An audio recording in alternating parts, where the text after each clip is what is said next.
МСС Coca-Cola компанийн доктортой хөгжлийн үзүүлэлт дэлхийн түвшинд үнэлэгдэж, Европын сэргээн босгол төвшлийн банкнаас Монгол анхудаа 51.6 сая Америк долларын доктортой хөгжлийн санхүүжилтийг авсан. Энэхүү санхүүжилтээр МСС Coca-Cola компани байгаль дээлтэй дэвшилтэд технологид суурилсан тогтун ундааны асептик үйлдвэрийг ашиглалтад орууллаа.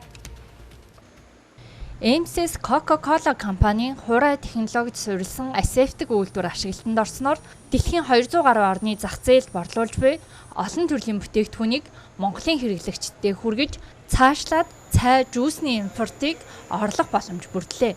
Цагт 36 мянган ширхэг жуус, цай, спорт ус, кофе зэрэг бүтээгдэхүүн үйлдвэрлэх хүчин чадалтай энэхүү үйлдвэр нь Coca-Cola компанийн бүс нутагтаа анхдагч хурай технологид суурилсан асептик үйлдвэр болж байна. Дотоодын 3 компанийн 60 гаруй ажилтан барьж байгуулсан тогтун ундааны үйлдвэр шинээр 50 ажлын байр бий болгож байгаамаа. За 6 сарын 24-ний өдөр бол манай МСС компани байгуулсан баярын өдөр байдаг.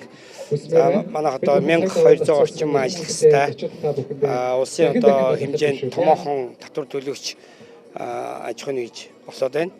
За энэ өдөр бол давхар баяртай том үйл явдал болж байгаа нь болохоор бид нэр тогтун ундааны хурай технологиор савлах шинэ үйлдвэрийг ашиглалтанд оруулж байна.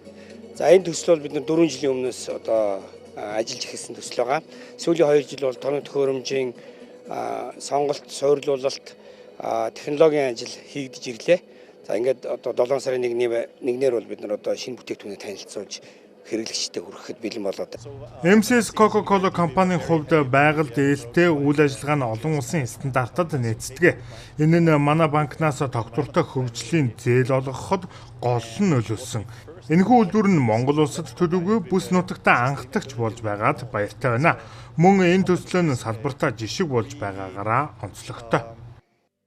Дэвшилтэд технологид суурилсан асептик үйлдвэр нь ус, химийн бодис, энергийн зарцуулалтыг бууруулж хуванцар савны жинг 25% хүртэл багасгах боломжтой байгаль дээлтэй үйлдвэр. Эдгээр үзүүлэлтээрээ байгалийн нөөц бага ашиглах доктортой хөгжлийн чиглэлд оруулж буй хөрөнгө оруулалт болж байгаа юм. Түүнчлэн асептик савлгааны онцлог нь цай, жимсний шүүсний байгалийн амтыг илүү хадгалах боломж олгодог тул хэрэглэгчдэд илүү шин сэргийг амтыг санал болгоно гэдгийг онцолж байлаа.